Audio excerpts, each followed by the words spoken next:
ens trobem amb les casolanes, d'acord? Ens hem trobat un boom de persones que es construeixen les seves pròpies mascaretes. Clar, en aquest cas, aquestes mascaretes no segueixen cap normativa. O sigui, no sabem en quin grau ni qui ni en què contra ens protegeixen. Aleshores, hem de ser una mica escèptics amb tot això. Ens poden protegir? Evidentment, sempre és millor això que res, però hem de ser conscients que no segueixen cap normativa.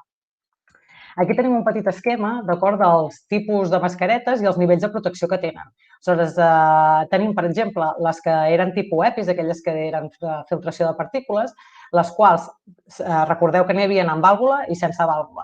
Les que no tenen vàlvula, en el cas de la FFP2 i la FFP3, a nosaltres ens protegeixen, quedem protegits i ens evita que hi hagi transmissió del virus de l'interior cap a l'exterior.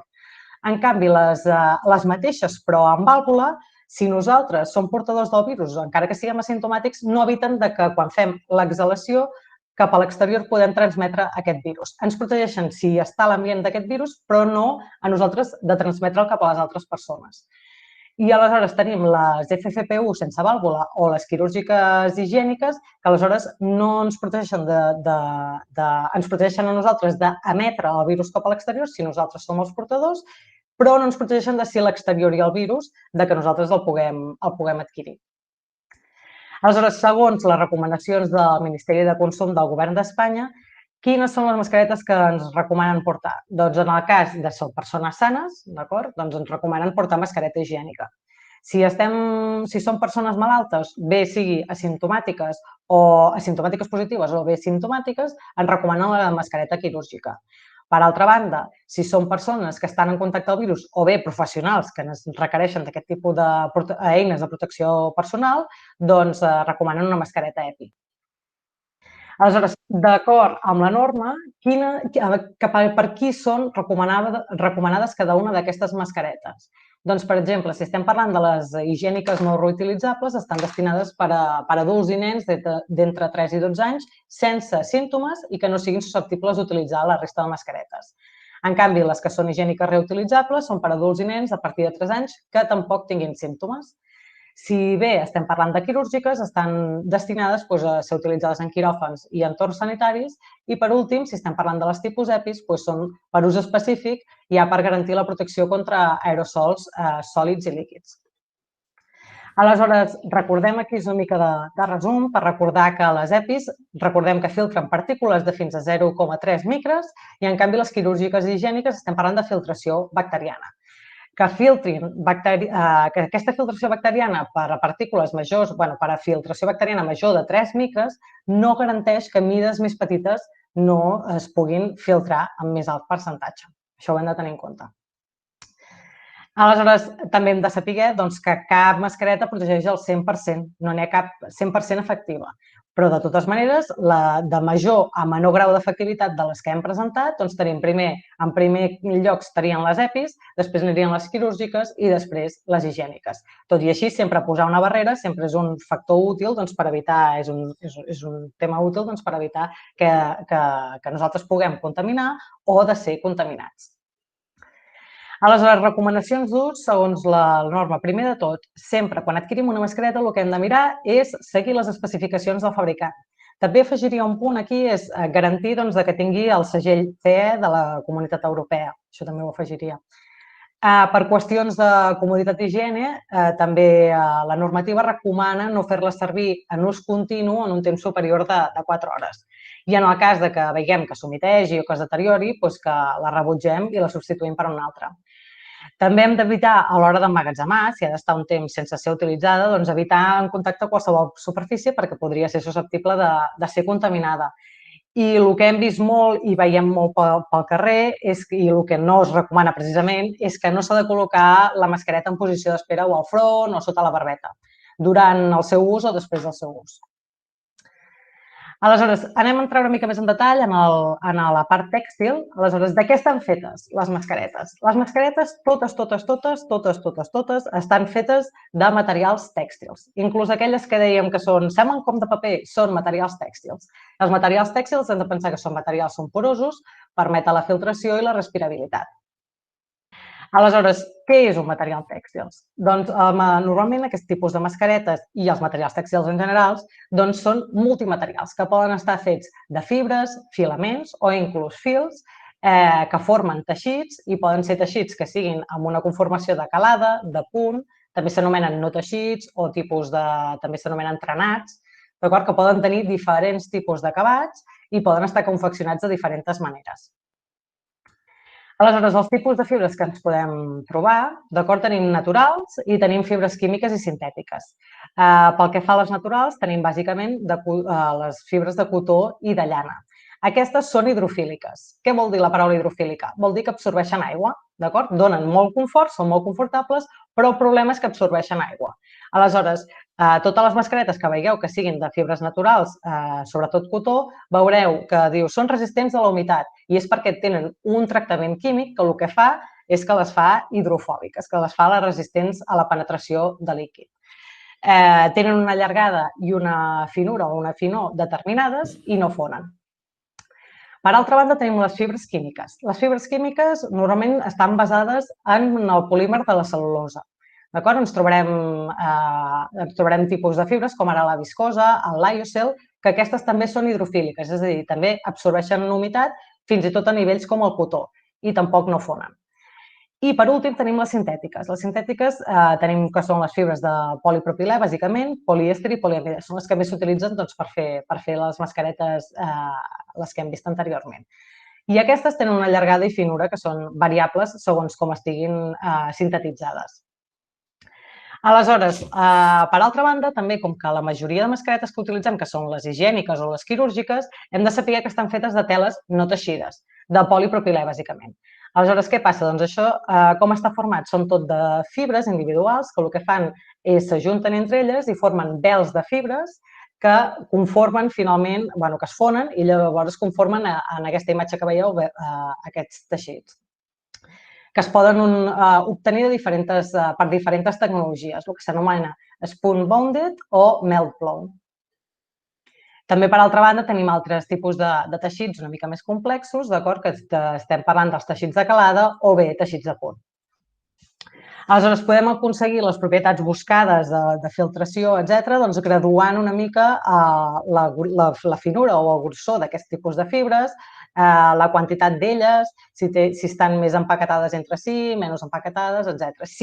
Inclús si els afegim un acabat, podem tenir diferents tipus de propietats. Però sempre, sempre, sempre calen proves objectives i tests que garanteixin aquestes propietats.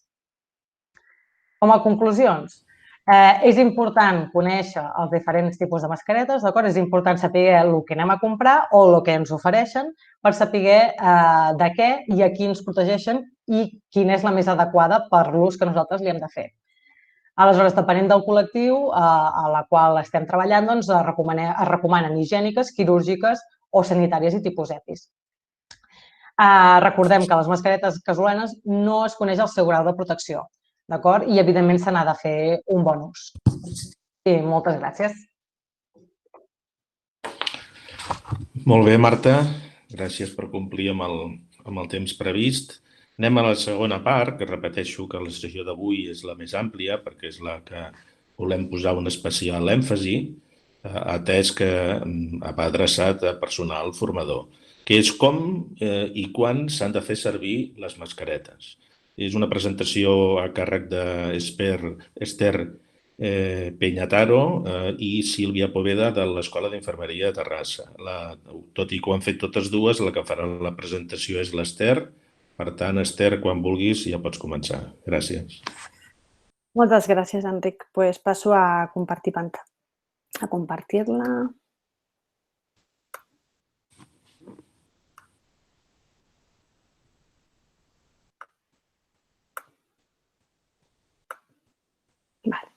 Es visualitza bé? Perfecte. Molt bé. Doncs, en primer lloc, bona tarda a tothom. Com ha comentat l'Enric, soc l'Ester Peñataro, soc infermera i soc professora investigadora de l'Escola Universitària d'Infermeria de Terrassa. I junt amb els meus companys, la Sílvia Poveda, que està amb nosaltres al webinar, el Raül Bernet, que també ens acompanya, la Melinda González i la Núria Cudern, hem fet aquesta Presentació. Som uns infermers que, a més, formem part d'un grup de recerca que es diu GREWIT i que forma part i que està integrada a la Universitat i a l'Escola Universitària d'Infermeria de Terrassa.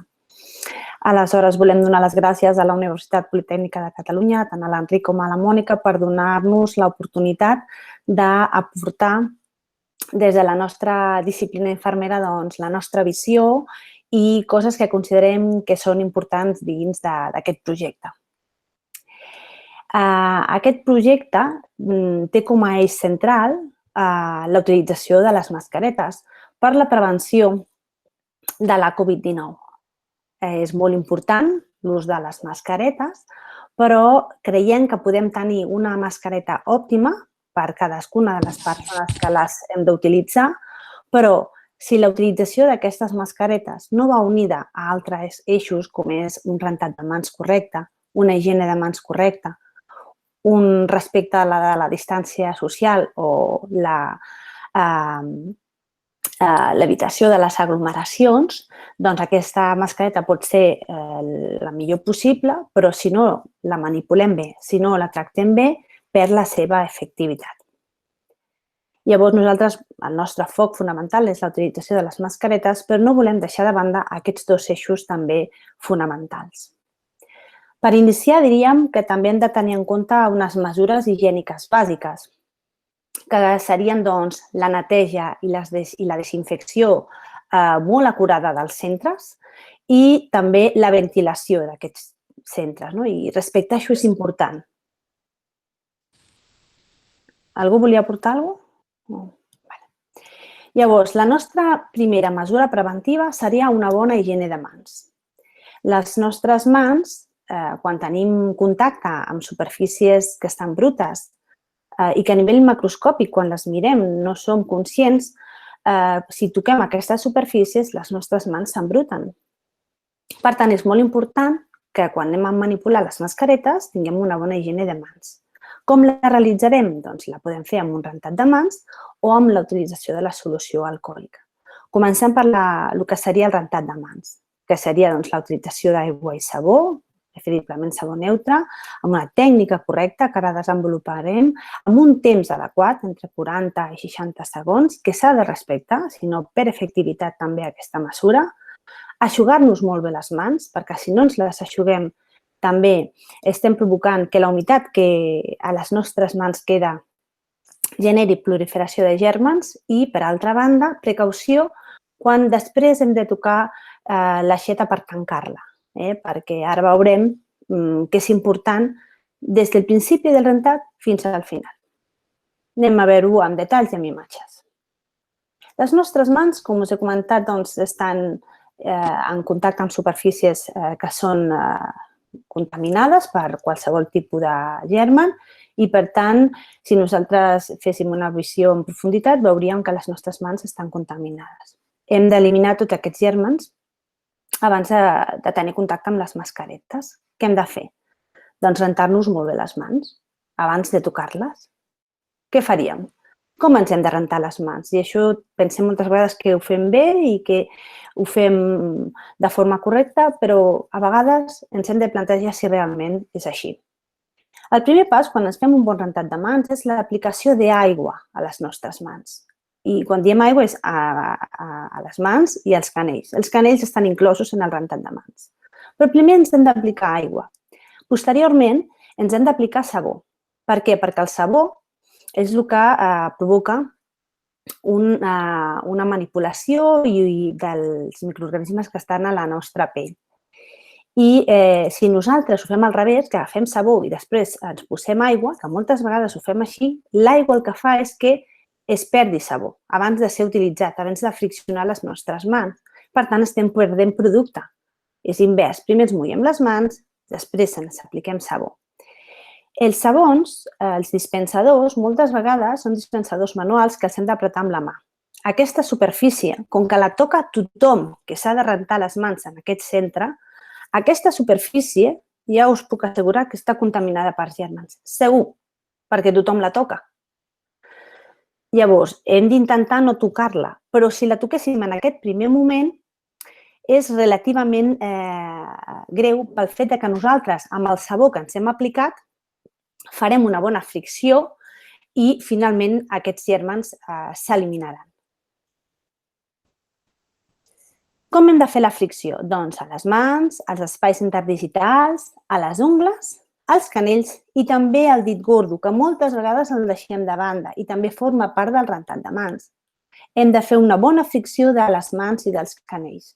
Quan? Entre 40 i 60 segons.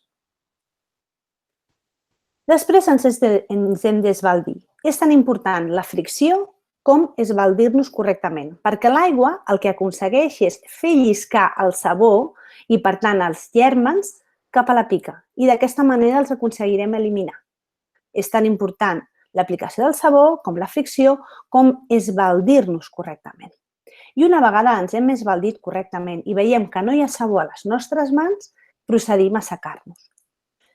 Hi ha dues maneres d'assecar-nos. Agafem un tros de paper, perquè sempre ens assecarem amb tovalloles de paper, evitarem les tovalloles de roba i evitarem els dispositius d'aire, perquè també poden estar contaminats. I tot el que genera humitat a les tovalloles també és proliferació de gèrmens. Agafem un tros de paper, per tant, amb la part superior ens assequem una mà i amb l'altra part, que encara no hem utilitzat, ens assecaríem l'altra. De manera que no barregem el paper d'una i de l'altra mà. Una altra opció seria utilitzar 2 trossos de paper, un per cada mà. Això com preferiu. Una vegada ens hem secat i ja tenim les mans correctament seques, podríem ja manipular la mascareta. En ocasions disposem d'aixetes amb sensor. Les aixetes amb sensor, quan les hem deixat d'utilitzar, es paren. Aquestes són les ideals. A vegades, segons el centre en el que treballem, no les tenim i hem de tancar l'aixeta després de rentar-nos les mans. El dispositiu aquest de l'aixeta també us asseguro que està contaminat per gèrmens. Per què? Perquè l'hem tocat per obrir-lo abans de començar el rentat i les meves mans estaven brutes. Per tant, si les meves mans estan brutes i toco l'aixeta està bruta, ara està contaminat. Si jo faig tot l'esforç que hem dit de friccionar, de respectar els segons, d'esbaldir-nos bé, d'assecar-nos bé i després amb la mà tanco l'aixeta, la mà me l'estic contaminant una altra vegada. Per tant, què hem de fer amb el paper que ens hem secat? Tancar l'aixeta. D'aquesta manera aconseguim que les nostres mans estiguin ben netes. Què pot passar? Que estigueu en situacions en què no tingueu al costat l'aixeta i el sabó. Per tant, què podem fer? Hem de trobar una optativa i seria la utilització de les solucions alcohòliques. Hem de tenir per això certes precaucions. Quan és efectiva la solució alcohòlica? Una, anem a introduir un terme important. Quan les mans estiguin visiblement netes. Això vol dir que jo miro les meves mans i macroscòpicament, és a dir, a simple vista, les meves mans estan netes. No hi ha res que les embruti. No estan impregnades de cap producte. Per exemple, si nosaltres estem amb un nen en el pati i aquestes mans s'han embrutat de sorra i aquesta sorra és visible, la solució alcohòlica no seria la millor opció, perquè macroscòpicament les mans d'aquest nen estan brutes, no mateix amb les nostres, seria. Per tant, només l'utilitzarem quan les mans estan visiblement netes i sempre que no disposem d'una aixeta i sabó al nostre costat. Quan tampoc no estan indicades? Abans de menjar, abans dels àpats. La solució alcohòlica té una part que és alcohol i llavors aquest alcohol es queda impregnat a les nostres mans. Si nosaltres pelem, per exemple, una fruita i agafem el tros de fruita amb les nostres mans, la fruita quedarà impregnada de l'alcohol i quan ens posem la fruita a la boca es nota el gust de l'alcohol i és molt desagradable i a més és tòxic. Per tant, sobretot, precaució amb els nens, amb els dependents, que els hi posem la solució alcohòlica que mai sigui abans de dinar. Quan tampoc no seria efectiva? Després d'anar al lavabo. La solució alcohòlica és efectiva quan no hi ha matèria orgànica a les nostres mans. Si nosaltres apliquem solució alcohòlica després d'anar al lavabo, com que no sabem si hi ha matèria orgànica a les nostres mans, la solució alcohòlica perdria efectivitat. Per tant, aquestes premisses són important tenir-les en compte. Quina altra mesura preventiva tenim?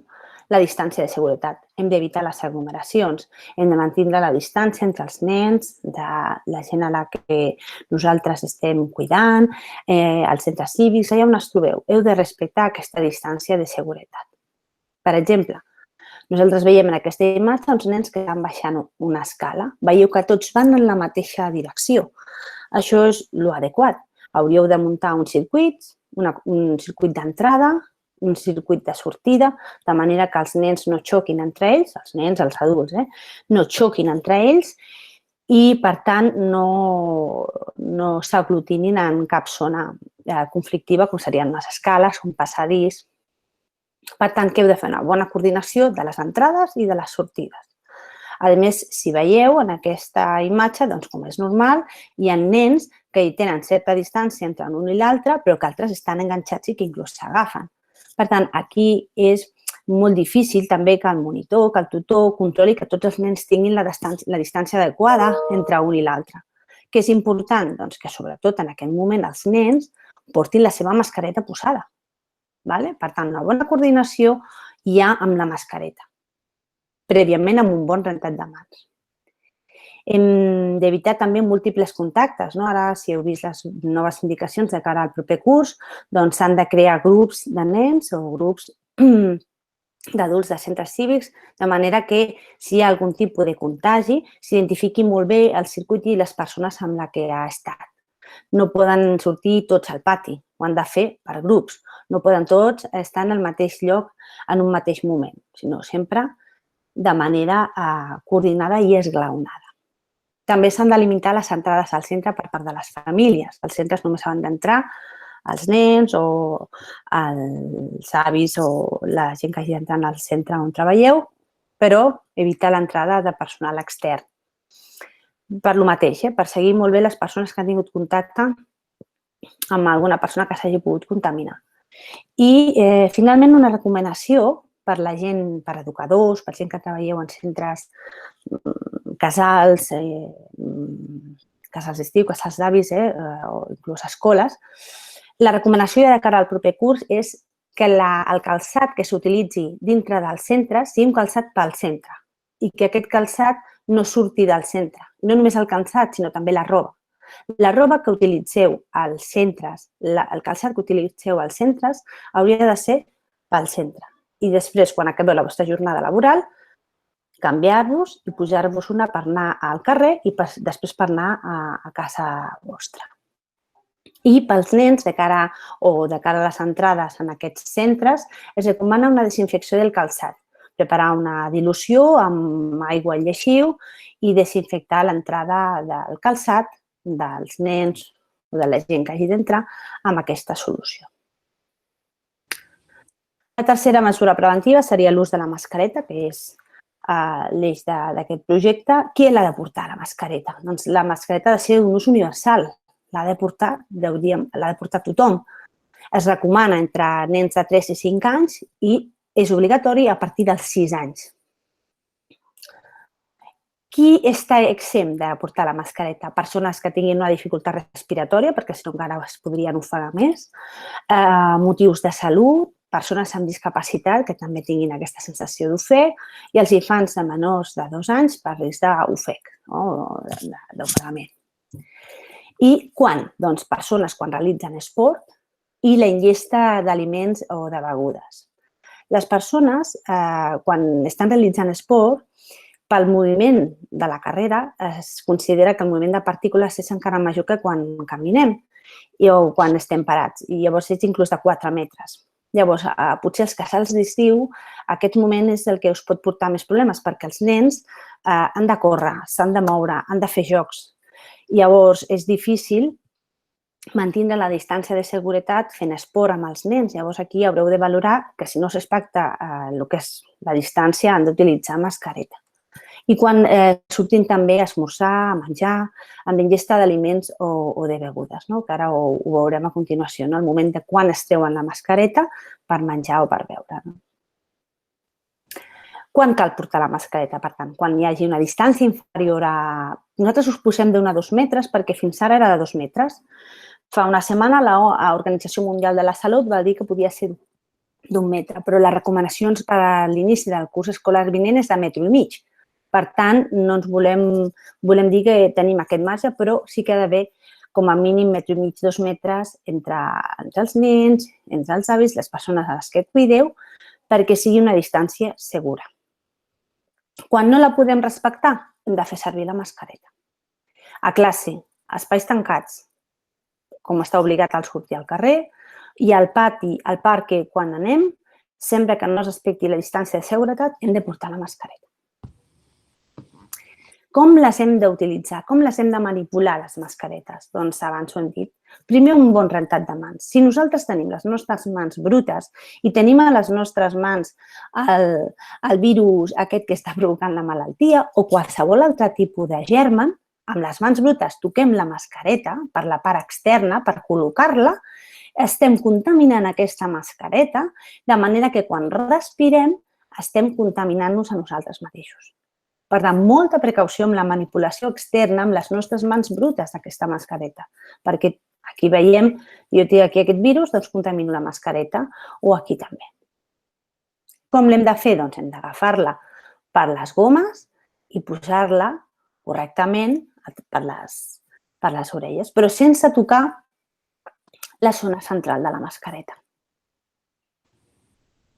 En principi, mascaretes higièniques, sempre que no siguin persones que hagin d'utilitzar algun altre tipus de mascareta. Mascaretes que s'adaptin molt bé. Es necessita que les mascaretes s'adaptin a nivell del que és el nas, que estiguin molt ben adaptades per la part que és rígida, per la part superior, i que estiguin ben adaptades a nivell de la galta i a nivell de la barbeta, que no hi hagin obertures. Ha de cobrir el nas, ha de cobrir la boca. I a vegades, no sé si ho heu vist, que quan la mascareta ens va gran, a vegades fan nusos la gent per darrere de les orelles o es posa una part de la goma i de l'altre no i deixen extrems lliures, llavors perd efectivitat, no s'ha d'utilitzar així la mascareta. Això vol dir que hem de tenir precaució amb la mida i molt amb els nens o potser amb persones d'edat avançada que són molt primes i que també la mascareta, doncs igual, aquesta podria ser gran, no? No ens pot quedar gran, perquè és que si ens queda gran i ens queda oberta per lateral, quan la persona respiri, sortirà el virus per aquí, pel lateral. No ens pot quedar així oberta, perquè seria una font de contaminació per l'exterior i la gent que ens acompanya. En els nens, a més, tenim diferents mides i hem de respectar. Hi ha una mida petita per nens de 3 a 5 anys, una mitjana per nens de 6 a 9 anys i gran per 10 a 12.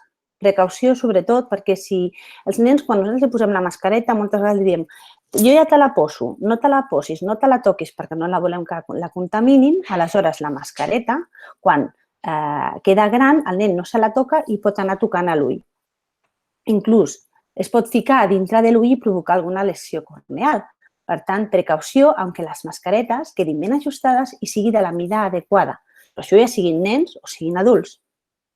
Però moltes vegades tenim gent depenent al nostre càrrec, nosaltres posem una mascareta, no ens pot verbalitzar que li molesta i, per tant, podria provocar-li una lesió.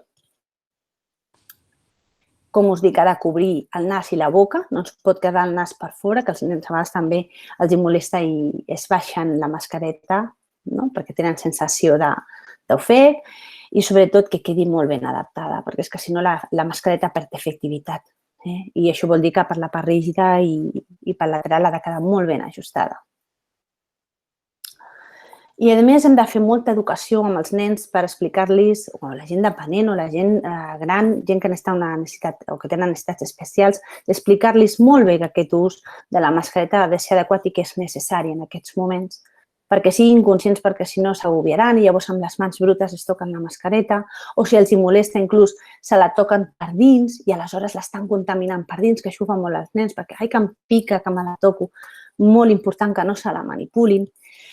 I una altra cosa, fins ara ens hem trobat que els nens anaven a passejar amb els pares una estona al carrer i els nens estaven mentalitzats a portar la mascareta. Ara ens trobem que, per exemple, a l'estiu hi haurà casals d'estiu o després vindrà a l'escola. La mascareta, aleshores, aquests nens no l'hauran de portar una estona, l'hauran de portar potser 3 o 4 hores. Precaució, perquè aleshores la mascareta pot provocar lesions a nivell de l'orella. Per tant, quan tinguem un nen al nostre càrrec que es queixi de que li molesta la mascareta, vigilem que potser s'està queixant amb raó perquè la goma li està irritant la pell. Què podem fer? Doncs mesures preventives, posar crema hidratant o inclús posar vaselina, que fa com una capa de protecció a la pell.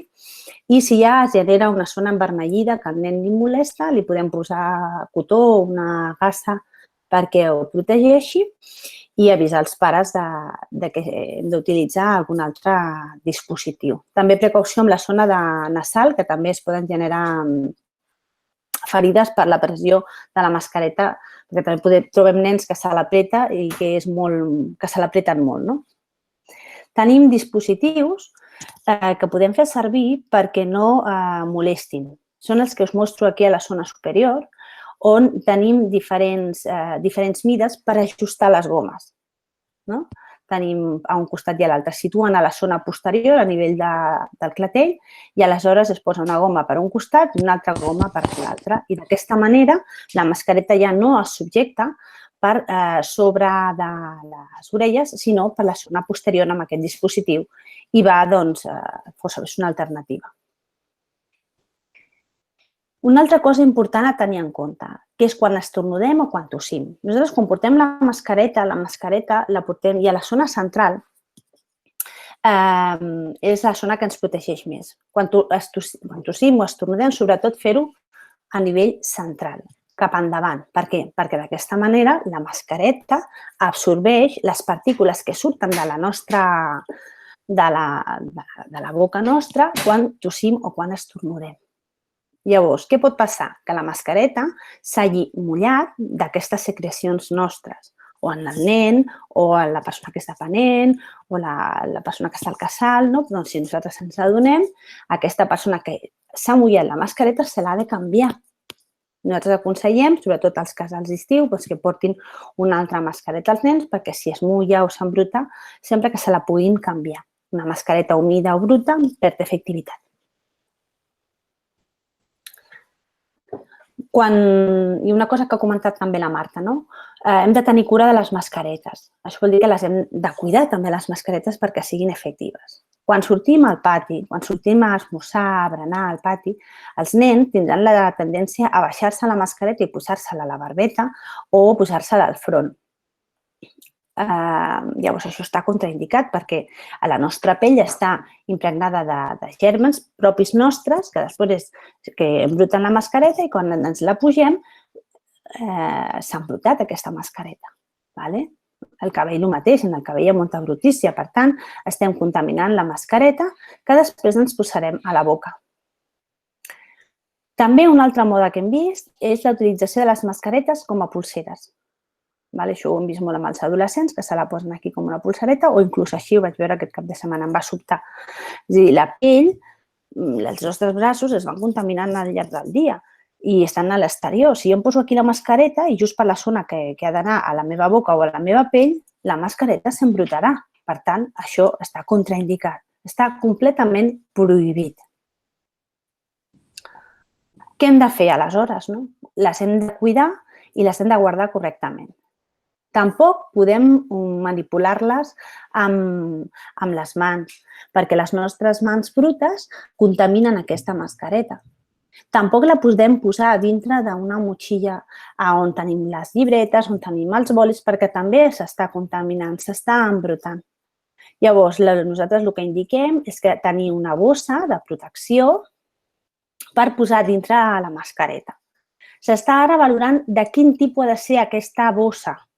Si ha de ser de plàstic, si ha de ser de paper o inclús si ha de ser de tela amb multiforats per evitar o per aconseguir que la mascareta tingui certa ventilació. Llavors, ara això és una cosa que està en estudi, quin tipus de bossa l'ha de protegir.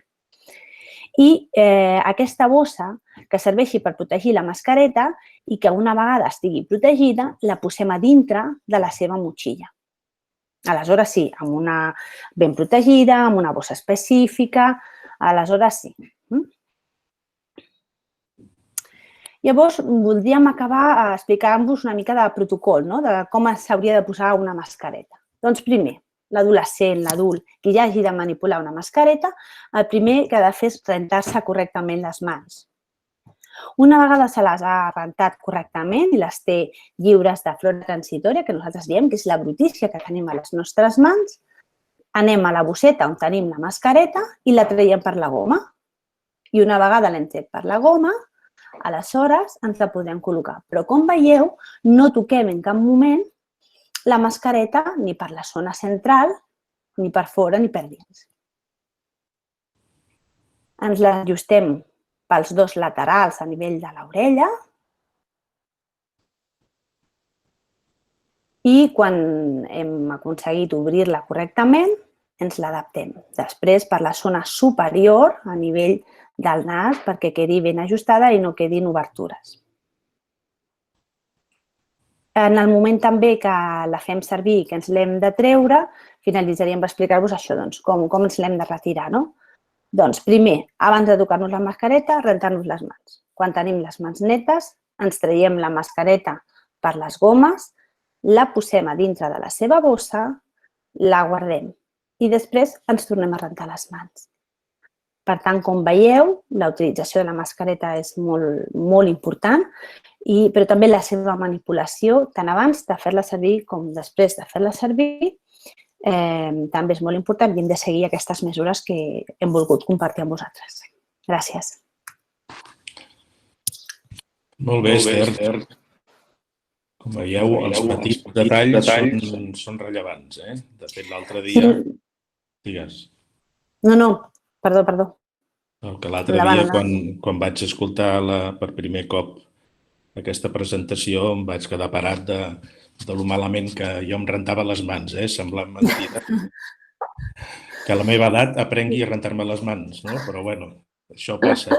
Però això és molt important. Llavors, quan entres en aquest món, llavors després, allà on vas, veus gèrmens per tot arreu, Llavors, saps que nosaltres llavors veiem després brutícia i gèrmens per tot arreu, però... No sé si una cosa també que hem comentat l'altre dia és la utilització dels guants, que en la presentació no ho hem mencionat, però que la utilització dels guants no és que sigui desaconsellada, els podem utilitzar però adequadament. Si nosaltres fem servir guants i toquem tot de superfícies amb els guants i després els guants bruts, ens toquem la mascareta, ens toquem la cara, no són efectius, tot el contrari, no ens estan protegint, ens estan contaminant. Per tant, és molt millor fer una bona higiene de mans, ja sigui amb aigua i sabó o ja sigui amb solució alcohòlica si no tenim al nostre abast, però que la utilització de guants massiva no té cap sentit. Sí, efectivament. Hi ha altres cultures, com les orientals, que tenen una major cultura i tradició d'ús de mascaretes i això ho tenen interioritzat. Nosaltres, als països occidentals, aquesta realitat no és tan present i això ens obliga a un cert canvi cultural i a adoptar una mica de rutina i hem d'aprendre aquesta rutina fins a automatitzar-la, que segurament llavors no ens costarà tant. Molt bé. A continuació hem de veure, ja hem vist quins tipus de mascareta hi ha, com s'han d'utilitzar i ara hem de veure si aquestes mascaretes higièniques reutilitzables, quan s'acaba el seu ús diari, quines condicions de manteniment i ús. Per tant, parlaríem bàsicament de la reutilització d'aquestes mascaretes. Això ho farà el José Antonio Tornero, que és investigador de l'Institut d'Investigació Tèxtil. Quan vulguis, José Antonio. Molt bé, bona tarda. Vaig a compartir la pantalla. Molt bé, suposo que la podeu veure. Sí.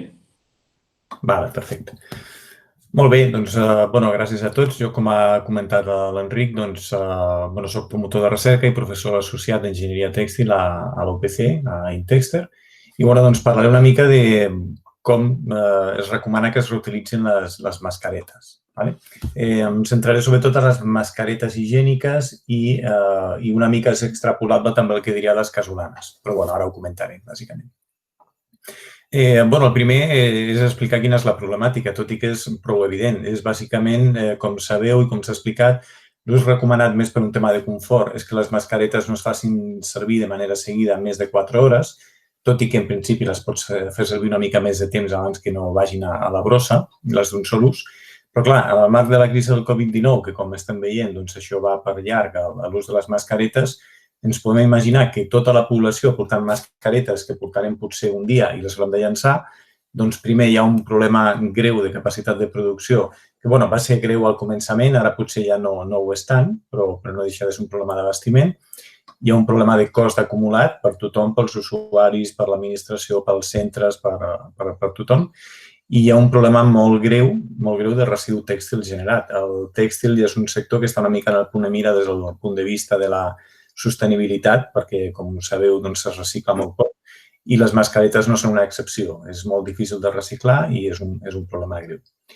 En aquest entorn, què vol dir reutilitzar? Doncs el que vol dir reutilitzar una mascareta és que aquesta mascareta, quan la tornem a fer servir, ha de complir els mateixos requeriments que se li han demanat quan era nova. És a dir, no té sentit que una mascareta, perquè pugui ser homologada, hagi de passar tota una sèrie de tests i després, quan la fem servir el dia següent, es permeti que la mascareta ja no tingui la mateixa funcionalitat. Això vol dir que una mascareta reutilitzable, per definició, s'ha de comportar igual, ens ha de protegir o ha de fer la funció que s'espera que faci igual un cop o tots els cops que es reutilitzi. Un punt a tenir molt en compte és que podem pensar, habitualment pensem, sobretot amb el tema de la Covid, que la mascareta està contaminada perquè potser té virus, si hem estat en un entorn on hi havia virus i s'ha contaminat amb el virus, però no ens oblidem, això també ho ha comentat la Marta, que les mascaretes també s'estan contaminant amb els propis microorganismes que nosaltres podem deixar anar per la boca i el nas. És a dir, està, diguem-ne, doblement contaminada. Dit això, què vol dir reutilitzar una mascareta? Doncs una mascareta reutilitzable vol dir que és aquella que, per tornar a fer-la servir, hem d'aplicar un procés de neteja i eliminació de microorganismes que no es veuen del mateix i, tot i així, després d'aquest doble procés, s'ha de mantenir les seves propietats funcionals, que són bàsicament dues. Això ho ha explicat una mica també la Marta i jo ara ho comentaré una mica més endavant, però ha de mantenir la seva capacitat de filtració, és a dir, ha de deixar que l'aire entri i surti amb prou facilitat com perquè no ens ofeguem, per així dir-ho. És un dels requeriments de les mascaretes, que està quantificat. I la capacitat de filtració, que és bona, evidentment, ha de retenir partícules d'unes dimensions determinades. Quins han de ser els mètodes i procediments per fer aquesta neteja i aquesta eliminació de microorganismes? Això, de fet, depèn una mica del tipus de mascareta, de l'escenari d'ús, de la composició, però hi ha tota una sèrie de normatives i recomanacions generals que són les que jo explicaré ara i que en principi es poden aplicar en aquest àmbit. El primer que hem de fer és diferenciar una mica aquestes 4 paraules: neteja, sanitització, desinfecció i esterilització, perquè aquests dies, sobretot, són paraules que tots fem servir, que abans no es feia servir habitualment. Potser desinfecció sí que era més normal, neteja, però quina és la diferència? Quins són els matisos entre una i una altra? Doncs, aviam, la neteja és, bàsicament, eliminar la matèria tant orgànica com inorgànica adherida, és a dir, eliminar la brutícia. Habitualment és allò visible, allò macroscòpic, però, també podem considerar brutícia microscòpica, que no es veu. Però són cúmuls de substàncies que no necessàriament han de ser patògenes, però, podrien ser-ho o es poden acumular ja els microorganismes patògens que poden fer una malaltia. I després hi ha la sanitització, desinfecció i esterilització que van incrementant en intensitat. És a dir, la sanitització és el procés més lleu, és una reducció del contingut de microorganismes. En la desinfecció ja s'eliminen la major part dels microorganismes habitualment, però, per exemple, habitualment no s'eliminen certs tipus d'espores bacterianes, que és un estat en el que es poden induir els bacteris i que són extremadament resistents, costa molt de destruir i de matar. I, per últim, hi ha l'esterilització, que és el procés més intens i allà sí que ens assegurem que s'eliminen totes les formes de vida microbiana, ja siguin virus, fongs, bacteris, espores, etc. Quan hem de fer servir una i quan hem de fer servir una altra? A banda d'aquesta consideració, que aquesta és molt exagerada, però es pot una mica posar unes guies, unes normes. Habitualment farem servir una desinfecció. Però perquè us feu una idea, si la mascareta la torna a fer servir el mateix usuari, que és l'escenari habitual de les mascaretes reutilitzables, higièniques i casolanes, és a dir, una mascareta reutilitzable higiènica, el que hem de tenir tots molt clar, potser no ho diem perquè sembla una mica evident, però potser s'ha de dir, és que està pensada una mica perquè la torni a portar la mateixa persona que l'ha fet servir. És a dir, que no hem de fer és intercanviar aquesta mascareta entre les persones de la casa i molt menys entre altres persones. En aquest supòsit, les mascaretes s'han de desinfectar i s'han de netejar, sobretot si es veu clarament que hi ha una brutícia evident. Si la mascareta anés a parar a un altre usuari, en principi hem de fer una esterilització, és a dir, hem d'estar segurs que ja no queda cap microorganisme patogen perquè ja no estem parlant només del coronavirus, sinó que estem parlant de molts altres microorganismes que es podien encomanar. Però nosaltres parlem bàsicament de tornar a fer servir una mascareta higiènica reutilitzable per la mateixa persona. És a dir, hem de fer una neteja més una desinfecció, que vol dir reduir a un nivell raonable tots els microorganismes que hi hagin i en els dies que estem vivint hem d'intentar sobretot matar el Covid-19. Perquè es fa una idea, les esterilitzacions habitualment, no necessàriament, però habitualment es fan en instal·lacions qualificades amb mètodes i equipaments qualificats que asseguren que els productes que passen per allà estan sortint de manera estèril, és a dir, que no tenen microorganismes. Habitualment hi ha excepcions. En principi, segons quin mètode es podria considerar que a casa estem esterilitzant també. Però si volem estar segurs, s'ha de fer d'aquesta manera. Hi ha molts mètodes, n'hi ha alguns que simplement és calor humit, calor sec, hi ha productes químics, òxid d'etilè, etc., coses més exòtiques com radiacions ionitzants, que ja veieu que intimida una mica, però ja us dic que són processos més complicats i que avui no parlarem. Nosaltres entrem més aviat al que és la desinfecció, que és reduir la càrrega de microorganismes i que hi ha bastant coneixement de quins productes i procediments són els adequats, però que aquests dies, a més, s'han fet molts estudis de moltes entitats arreu del món per veure quins mètodes seran els més adequats per la Covid-19. Bàsicament hi ha mètodes de gaire físic, de gasos i també líquids o químics, per així dir-ho. Perquè es feu una idea, el físic seria un rentat, tractaments amb plasma, amb llum ultraviolada o infraroig, gas podria ser l'ozó, que l'haureu sentit o vist en alguna notícia, el peròxid d'hidrogen, i químics, on seria el lleixiu, que tots coneixem, l'etanol, i fins i tot altres desinfectants i virucides, que aquí he posat una llista, però que explicaré ara també. És a dir, com hem de fer per desinfectar una mascareta higiènica, i tot el que diré aquí és una mica extrapolable a les mascaretes casolanes, tot i que el problema de les casolanes és que, com que no estan seguint cap norma, ja d'entrada, fins i tot en el seu primer ús, no podem estar segurs de si estan fent bé la seva funció. Però, les higièniques, en principi, sí, i els criteris són els mateixos. Les higièniques, com ha comentat la Marta, es regulen per la norma 1.65, les utilitzables, i el que diu aquesta norma, bàsicament, és que han d'aguantar com a mínim 5 cicles de rentat i assecat, mantenint, com he comentat abans, les seves prestacions d'eficàcia, de filtració i de respirabilitat.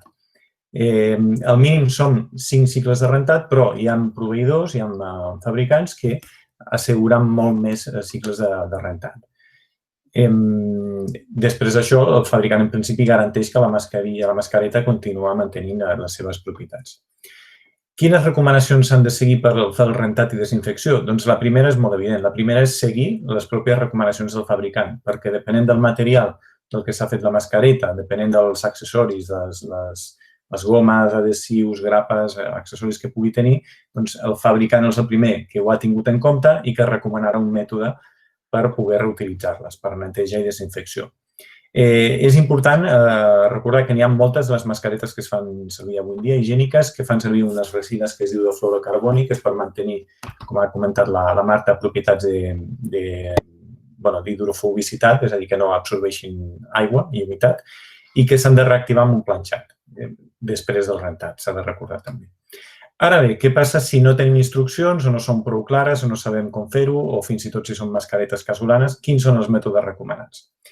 Doncs una mica amb tota la confusió que va sortir, el Ministeri de Sanitat va fer una notificació el dia 15 d'abril en el qual va recomanar bàsicament aquests 3 mètodes. Una mica després de consens amb tots els experts en la matèria es va trobar que eren els més segurs per mantenir les propietats de les mascaretes i per eliminar, desinfectar a un nivell raonable el coronavirus i altres bacteris.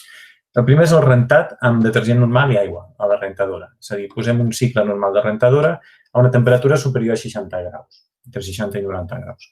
Això seria el primer.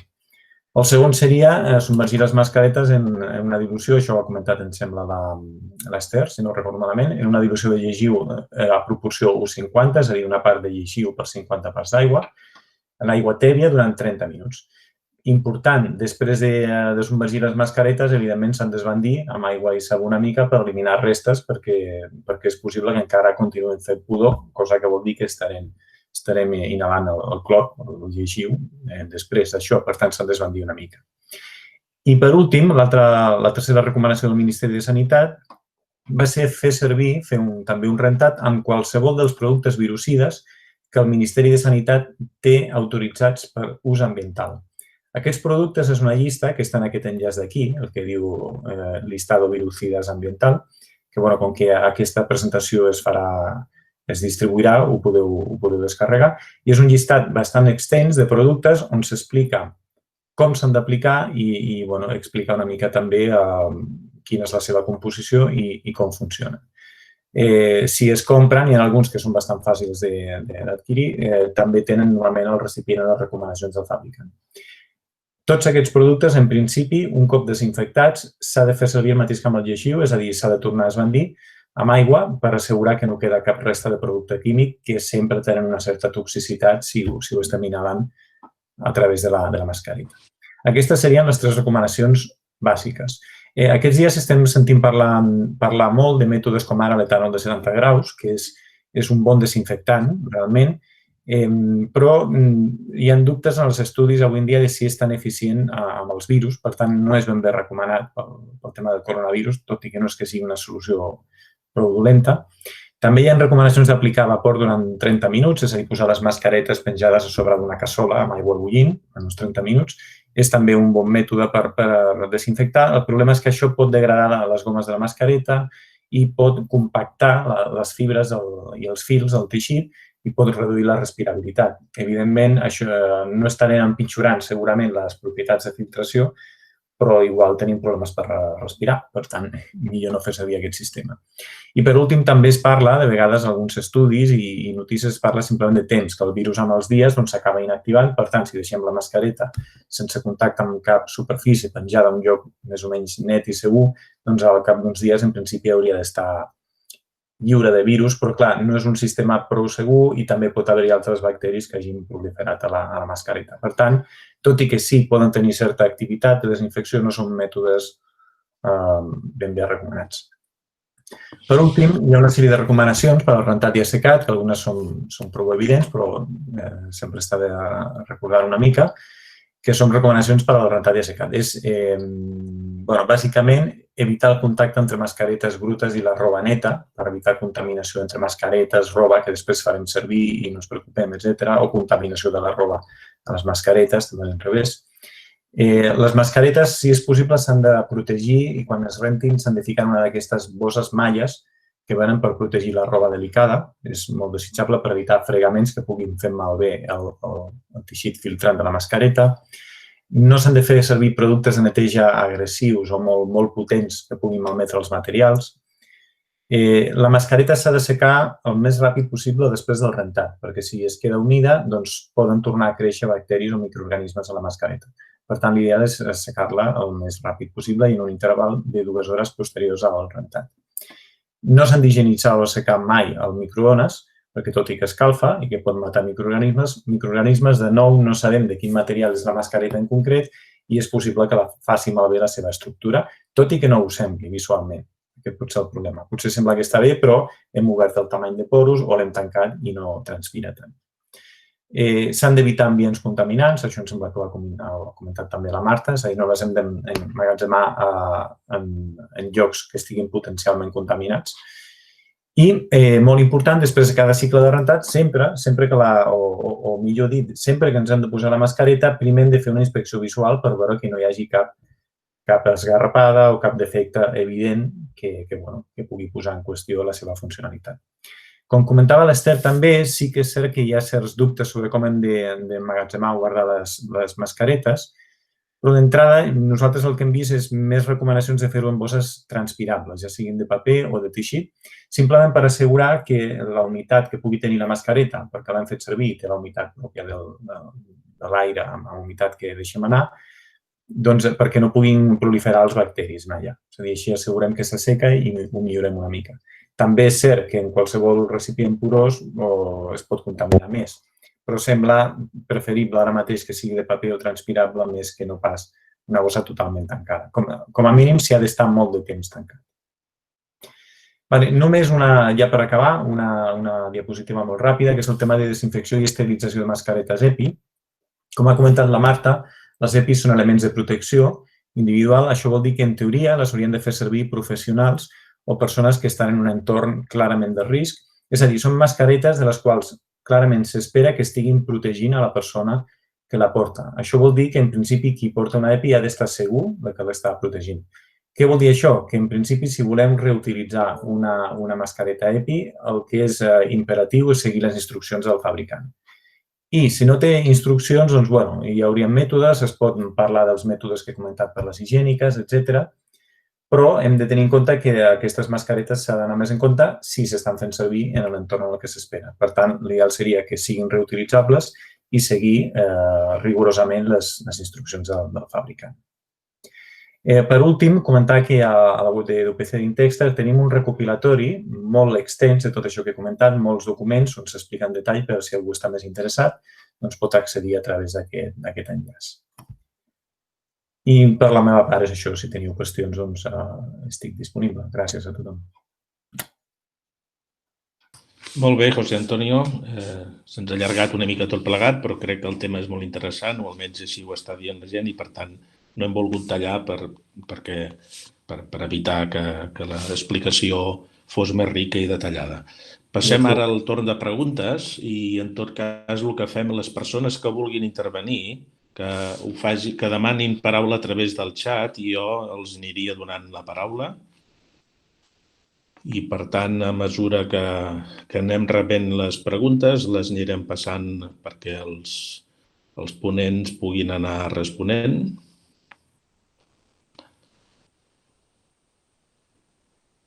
A veure, tenim preguntes. Segur que tots els formadors tenen algun dubte sobre alguna coseta, algun detall, tot i que ha estat molt ben explicat, crec jo. Enric, m'agradaria dir una cosa, si puc, mentre fan les preguntes. Perfecte. Només comentar una coseta, i és que com tenim un públic que són formadors, penso que és molt important que siguem conscients, les persones adultes, de fer un bon ús de la mascareta i, com deia la meva companya Esther, també de la correcta higiene de mans, perquè sobretot aquelles persones que treballen amb infants, al final els nens imiten allò que fem els adults, i penso que és molt important que siguem molt conscients els adults i sobretot també evitar les aglomeracions i mantenir aquesta distància de seguretat. Penso que hem de ser molt conscients i sobretot per donar exemple als nostres infants. Molt bé, ja comencen a haver-hi preguntes. En tot cas, li donem la paraula a les persones que ho fan. Poden activar el seu micròfon. El primer lloc és la Montse Guerrero, que quan vulguis pots fer la pregunta desactivant el micròfon. Si hi ha algun problema al micròfon, jo el que faig és dir, es poden rentar a la rentadora les mascaretes de diverses persones, unitat familiar a la vegada? Sí, ara l'he activat. És això, ho acabes de comentar, si vols. No, perquè sempre hi ha el dubte a casa de si pots rentar diverses mascaretes a la vegada o no. Si són de diferents persones, és important que siguin per separat. Home, jo no sé si contesto jo mateix o si algú té més... Això és un tema que hi ha hagut. Doncs, aviam, el tema és que esteu a la mateixa unitat familiar. Ningú, evidentment, hi ha algun membre de la unitat, de la família, que està passant la malaltia o està passant la malaltia, etc. Jo no ho recomanaria pas. S'hauria de fer per separat, evidentment. Si en principi tothom està bé i esteu convivint, la qual cosa vol dir que esteu compartint tovalloles, aquest tipus de coses, les mascaretes juntes segurament no és cap problema. Més tenint en compte que estem parlant de cicles de regnat de mínim 60 graus, que normalment no els anem posant tots cada dia, no? Sobretot això, davant de qualsevol sospita, jo no ho recomanaria. No només de coronavirus, sinó de qualsevol altra malaltia, com sempre es recomana, no? Quan hi ha segons quines malalties, no compartir tovalloles, aquest tipus de coses. Però si tothom està bé, en principi, dintre d'una família, d'una unitat familiar, jo entenc que sí, que es pot. No sé si l'Ester vol afegir alguna cosa. Activo el micro, que jo estic d'acord també amb el José Antonio. Sempre quan hem de rentar la roba, quan hem de rentar una mascareta d'una persona que estigués, que fos un Covid positiu, aleshores s'hauria de rentar tot el seu per separat. Si la resta esteu sans, es pot barrejar, però sempre mantenint la temperatura i el producte adequat per rentar-la. És que ha de fer un bon programa, amb la temperatura a 60 graus i de manera correcta. Però estaré d'acord. Molt bé. El Lluís Tarazón, si vol fer la pregunta i activar el seu micro, la pot fer en directe. Hola, bona tarda. La pregunta estava entre els educadors monitors ara en un casal que hem de posar i tirar endavant. Quin tipus de mascaretes és la més aconsellable? Almenys de cara als animadors i monitors. Gràcies. Gràcies. Jo faig una aportació i si no la meva companya Sílvia també. Si vosaltres esteu amb nens que són sans, amb nens que no tenen cap malaltia, saps? Que esteu dintre d'un casal d'estiu, amb una mascareta higiènica seria correcte. Però si, per exemple, heu de tenir... És un casal on hi ha alguna persona dependent o alguna persona amb una necessitat especial o, per exemple, quan heu de tenir... Hi ha una mesura especial que és quan estàs amb els nens que són petits, que si has de canviar bolquer, que poden haver esquitxades o en el moment de donar el menjar. Aquí és on hauríeu de prendre unes mesures especials. O sigui, si vosaltres esteu en un ambient obert amb els nens jugant en un casal i els nens estan sans i bé, amb una mascareta higiènica seria suficient. Heu de tenir especial mesura en els moments que és un nen més petit i li heu de donar de menjar, perquè pot haver alguna esquitxada, o en el moment de canviar bolquers i que es pot tenir contacte amb la matèria orgànica dels nens i que poden haver esquitxades cap a l'educador, cap al monitor. No sé, la Sílvia sí. Sí, estic d'acord amb tu, Esther, que poden utilitzar indistintament la mascareta higiènica o quirúrgica. També m'agradaria dir, perquè segurament també us trobareu amb persones, amb infants que tenen patologies respiratòries i que en aquest cas han de fer inhaladors, doncs en aquests casos, sobretot, és important també que mantingueu una distància de seguretat amb aquests infants, sobretot. Molt bé. Moltes gràcies. Més preguntes? Sapigueu que aquesta presentació i la gravació de la sessió d'avui la penjarem a la pàgina web que ja rebreu un mail on us informarà que ja estan disponibles i a més trobareu la presentació tant d'aquesta sessió com la d'altres sessions i per tant podreu accedir i revisar les presentacions, accedir als enllaços que estan actius en les presentacions, etc. En qualsevol cas, també sapigueu que farem més sessions, més webinars adreçades a altres col·lectius, però que en qualsevol cas, com ja teniu el nostre contacte, si teniu qualsevol dubte ja sabeu on som. Tindríem més preguntes? Bé, doncs si no hi ha més preguntes... Em sembla que hi havia una pregunta de la Mari Sánchez. Una pregunta. No l'havia vist. Perdó. Endavant.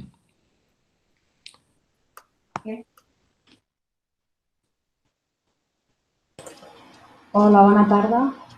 Bona tarda. Jo només volia saber com podríem saber les mascaretes quirúrgiques, quin tipus són, si són de l'1, del 2, com dèieu al principi de la webinar. Hi ha alguna manera visualment de saber-ho, si ens donen les mascaretes així d'una en una a la mà?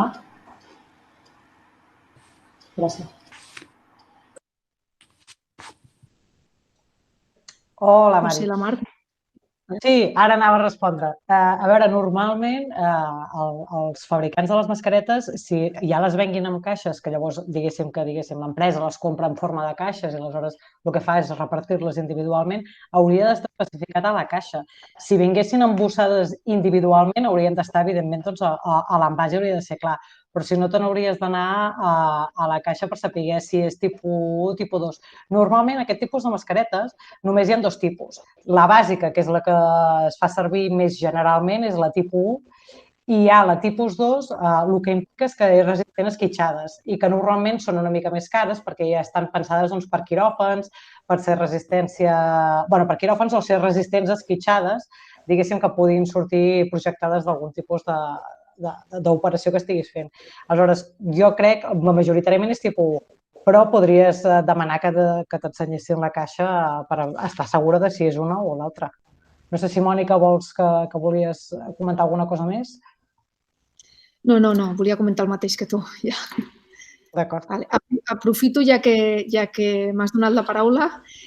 Tal com ha comentat l'Enric, teniu les presentacions, el link que també l'he posat aquí al xat, i també us ho enviaré per e-mail. Tingueu en compte, perquè, clar, depenent del públic que sou, teniu uns interessos o uns altres, que teniu també allà unes presentacions que aquestes estaven pensades per empresaris tèxtils, que ja és molt més tècnic el que expliquem de teixits, el que expliquem de normatives i el que expliquem d'esterilització. En canvi, aquesta més de formadors, doncs teniu aquesta part més important que seria rentat de mans, però que les trobareu allà amb més o menys detall en funció de les necessitats que tingueu de formació, que no són les mateixes presentacions encara que els títols s'assemblin molt. En qualsevol cas, l'empresa que ven la mascareta és la responsable de donar la informació i qui t'ho vengui li has de demanar la informació i té l'obligació. Ja no diguem si és en una farmàcia, etc. Per tant, el que ven és el que t'ha d'informar que és el que t'està venent i tu tens dret a demanar-li i segur que t'ho dona. Més preguntes? Més preguntes? Bé, si no n'hi ha més, sí que ja donaríem per acabat el webinar i insisteixo, tal com ha dit la Mònica, que rebreu un mail a informar-vos de l'accés a aquesta informació i, per tant, cap problema. Segur que no hi ha cap pregunta més. Em sembla que ara hi ha una intervenció. El PIDSS de Terrassa, el PIDSS, punt d'informació, no sé si volia intervenir en alguna... perquè veig que ha fet una aportació, que exactament la pregunta que fa no sé quina és, però... No, em sembla que donen les gràcies només. Vale. Sí, crec que, si no que ens... Molt bé. Molt bé, però si no hi ha res més, moltes gràcies a tothom per participar i teniu accés a la informació i sempre que vulgueu ja sabeu on som i moltes gràcies a tothom per la vostra participació. Gràcies a vosaltres. Gràcies.